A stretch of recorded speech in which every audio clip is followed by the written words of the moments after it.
So may katotohanan po yung title. Kumusta mga papito? It's your main man, Papito Kapito Josh Pint. And isang linggo po akong wala. Pagpasensyahan nyo na po kasi ang dami pong nangyari sa akin within the past few days and weeks. So isang linggo akong absent sa aking grindset mindset journey and I'll explain it in a bit. Daming nangyari, nagbakasyon, gumimik, pumunta ng probinsya, lumayas ng bahay, at bumalik ng Maynila at bang!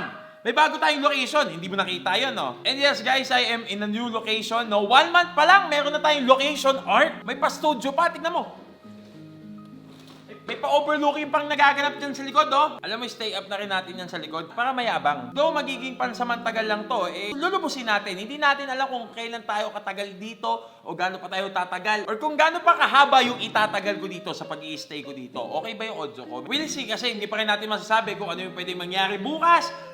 At magpakailanman. Sa paggawa ulit ng YouTube, tulad ng sabi ko, parang balik ulit ako sa umpisa, parang balik tayo sa 2017 type of YouTube videos. Nag-a-adjust pa din ako at sinusubukan ko pa rin matuto ng lighting, ng camera, and even yung audio. And kung paano ko pa mapapabilis yung edit ko at yung paggawa ko ng video.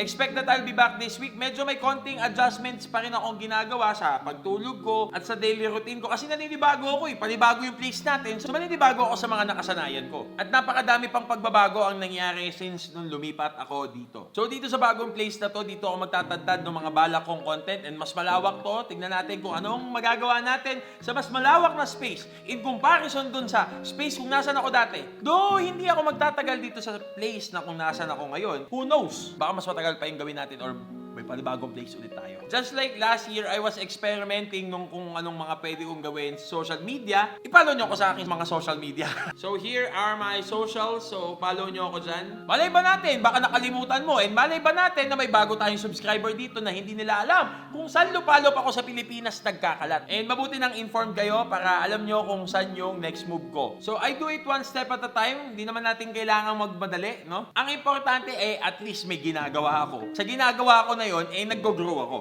Okay? At least sa social media. As well as sa mga kalokohan na ginagawa ko within the social media space that I'm in. So natutuwa ako sa progress na meron tayo ngayon, no? Slowly but surely, hindi natin kailangan magmadali. And tulad na sabi ni Kaisinat, slow motion is better than no motion. Ang importante gumagalaw ka. Ang importante may output. Mas pagsisisihan mo pag hindi ka gumagalaw. At least kung pangit man yung kinalabasan nung ginawa mo na yon, at least may natutunan ka. It's all in the mindset. Pumalpak ka kung kailan ka huminto. At saka di mo kailangang madaliin yung mga bagay. You cannot rush art, and pag minadali mo yung mga bagay, isipin mo na lang na yung pansit canton, pag minadali mong lutuin, antigas. Take your time. You don't have to be forced by someone na bilisan mo. Hindi. Take your time. You know your timing. You know yourself.